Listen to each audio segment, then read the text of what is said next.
The following is a presentation of News Channel 3 Sports. I'm Fortuna head coach Mike Bembo, and 3 Deep coverage starts right now.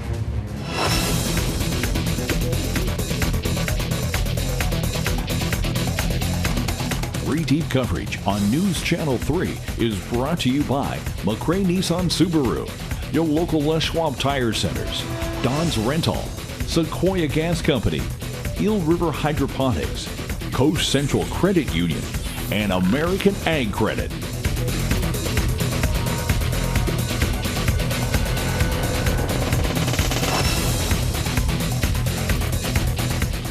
Good evening and welcome to the News Channel 3 Locker Room for another season of 3 Deep coverage alongside the rookie, Tyler Stricker. I'm Manny Machado. The high school football season kicked off tonight with a full slate of games. Big 5 champion Fortuna opened up at home, and Little 4 champion St. Bernard's made its way to the other side of the coast. Humboldt State and CR don't start for another week, but not to worry. The question of the week is back later in the broadcast, but we get going tonight with Fortuna. Defending Big 5 champion Fortuna went undefeated during the regular season last year. Their lone defeat was 1-point loss to Cardinal Newman in the NCS Division IV semifinals. It just so happens the Cardinals are the Huskies' first opponent in 2016. Out to the friendly city, the stands were packed for the first day of the season. The pep band was rocking, and on the first drive, senior Jordan Brookshire goes back to pass, throws it to the flat, finds Damian Wallace, breaks through a few tackles, is on a race 47 yards. He scores. Cardinals would go up 7-0. J.B. Lewis at the helm for Fortuna. The handoff to Jordan Black.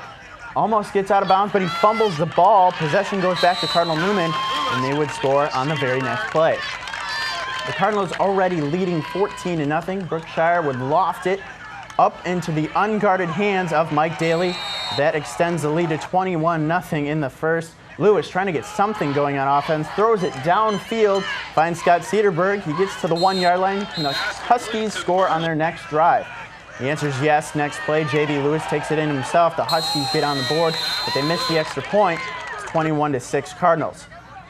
To the second quarter, Cardinals up 28-6. Brookshire pumps, throws. Damian Wallace beats the defender and scores 35-6 at the half. Cardinal Newman would go on to win 45-12. All right, Eureka is starting the season with 3 consecutive home games. Tonight they opened with Fort Bragg. Loggers head coach Jason White knows the Wolves quite well. Fort Bragg, after all, is his alma mater. If you were wondering at home, Coach White, the class of 1988. As for the game, not everyone having to pay to get in, and also free food. With the Timberwolves leading 6-0 in the first, the home team responds. Jacob Lyons on the sweep, finds an opening, and the senior is off to the races. That's a 61-yard touchdown. The Loggers go ahead 7-6. Second quarter, Tristan Strickland scores his second touchdown of the game, and Fort Bragg goes back in front at 14-7. Later in the first quarter, Eureka's D comes up big. Hayden White gets his hands on the loose ball, and the Loggers offense takes over. It's Lyons again, getting some nice blocks, and that's his second score of the night. Eureka ties the game 14-all. Late in the first half, under 30 seconds to play, the Loggers go with the flea flicker, and it works to perfection. Israel Tuma with the deep pass, and Jerome G makes the grab, turns, takes it the rest of the way.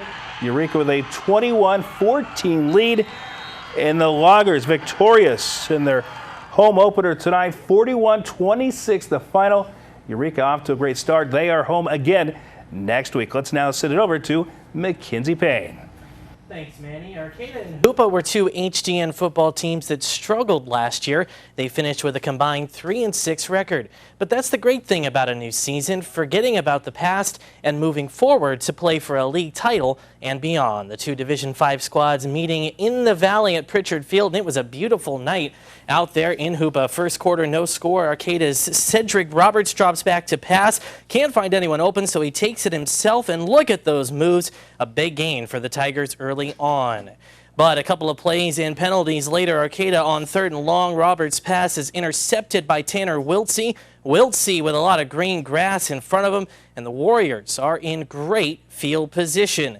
Ensuing drive for Hoopa, the handoff to Juan Trujillo. Trujillo with a nice gain for Hoopa to move the chains and get him going on offense, but on third down, Ryan Reed looking deep downfield, moves to his right but fumbles the ball. He's able to recover for the Warriors, but both teams were scoreless after the first quarter, and Arcata would go on to win 14-6 the final. The Tigers grabbed that first win of the season. The Warriors, meanwhile, start 0-1. Hoopa's next contest will be in 2 weeks in Juneau, Alaska. Manny? St. Bernard's has again left the Golden State to begin its 2016 schedule.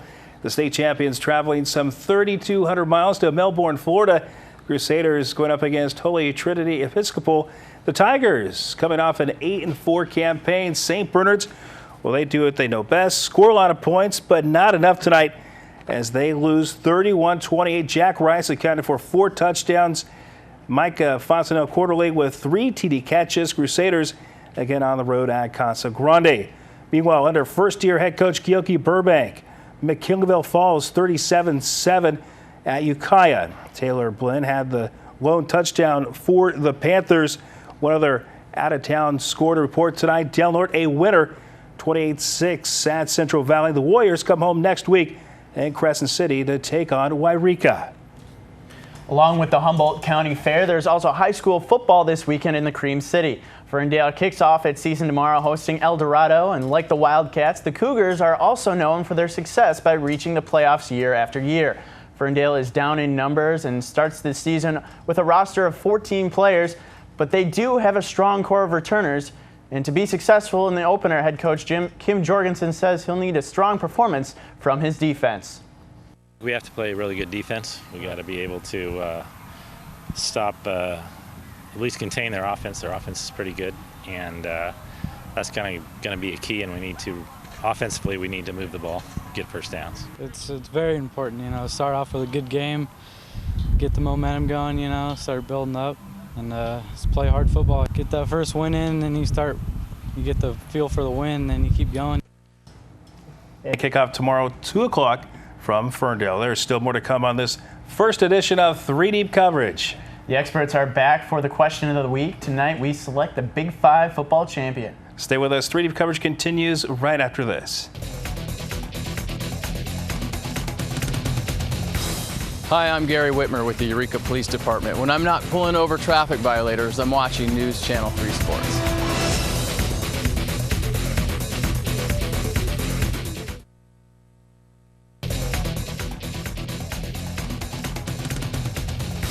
Hi, I'm Jeff Garcia, former NFL quarterback, and you're watching News Channel 3 Sports. There has been a different Big 5 champion over the last 4 years. Fortuna, Del Norte, Eureka, and Arcata. Could this be McKinleyville's year? For the question of the week, we asked the experts what team will earn the Big 5 crown. Big 5 champion, obviously, last year was Fortuna running the table. It was easy to see who won it. This year, it's a tightly contested deal, but as of right now, I'll give the slight edge to Eureka. Obviously, Fortuna losing a lot of the players from last year. Del Norte's still young, losing a couple key players on offense, but Eureka returns a lot, and they've got a much better schedule in terms of non-conference play. So as of right now, I'll give Eureka Loggers the edge in the Big 5. With all due respect to Fortuna head coach Mike Benbow and the Huskies, who I didn't pick last year, and they made me look bad since I went with the McKinleyville Panthers, once again, I'm going in a different direction. I think it's going to be a 2-horse race in the Big 5 conference between the Del Norte Warriors and the Eureka Loggers. I'm going with Jason White and the Loggers because of the fact that assistant coach Garrett Montana will be the X factor for the Loggers. Nice to see both Danny and Tag back. You know, football season has arrived. All right, for the rookie, I know, Tyler, you're just getting acquainted to the North Coast and have been here for a short time. But who do you got for a pick for the Big 5? Like you said, I'm a rookie, but I went to the Jamboree, saw the teams play. I like what I saw. I was at Fortuna tonight. I'm going to have to go with what Tag and Danny said. I think Eureka. I think they got some numbers. They got good quarterback play. I think from what I saw so far, it looks like they'll do pretty good. And hey, they start off the year right. They got to win tonight. So. Yeah, Eureka against a pretty good Fort Bragg team, and Eureka offense got to take a little while to get the offense going. There were some penalties out there tonight, but they got together, got a win against Fort Bragg. They opened with 3 home games. Eureka and Del Norte. I can't. I was going to pick Eureka, but if you guys are going all with the Loggers tonight, I'm going to go with Del Norte. Del Norte has some, definitely some seniors coming back this season, and Luis Nova a little more time to get his players ready. Last year he came in at the beginning of this season, so I'm going to go with Del Norte. I think it's going to be between those 2 teams during conference play. Definitely teams that look to get to the postseason. Yeah. What about, he's our semi-rookie, McKenzie. Well, I thought I was going to be all alone on this one, but I'm going outside the box, and in this case, outside Humboldt County. I'm picking the Del Norte Warriors. I think Luis Nova's got some good talent there that he can use, and they've got a relatively deep roster this year as well. So I wouldn't sleep on those Warriors up there in Crescent City. I think they got a good shot, the Big 5 title this year. All right, 2 Del Nortes, 2 Eurekas. We'll see at the end of the season. Let's take a look back at the high school action tonight under the lights. It was Fortuna falling to Cardinal Newman 45-12. Eureka victorious 41-26 against Fort Bragg. Arcata wins on the road at Hoopaw 14-6. St. Bernard's falls on the road to Holy Trinity 31-28. You see Del Norte getting a win at Central Valley 28-6. And McKinleyville on the road, they lose to Ukiah 37-7. Tomorrow there is the Ferndale Eldorado game, 2 o'clock in the Cream City. Don't forget you can watch a replay of tonight's show on our website at KIEM-TV.com. It's simple to view. Just go to the sports section and click on the 3 Deep link. You can also go to our Twitter page for all the latest local scores. Thanks for watching 3 Deep coverage. For Tyler Stricker and Mackenzie Payne, I'm Manny Machado. We'll see you again next Friday night here in the locker room.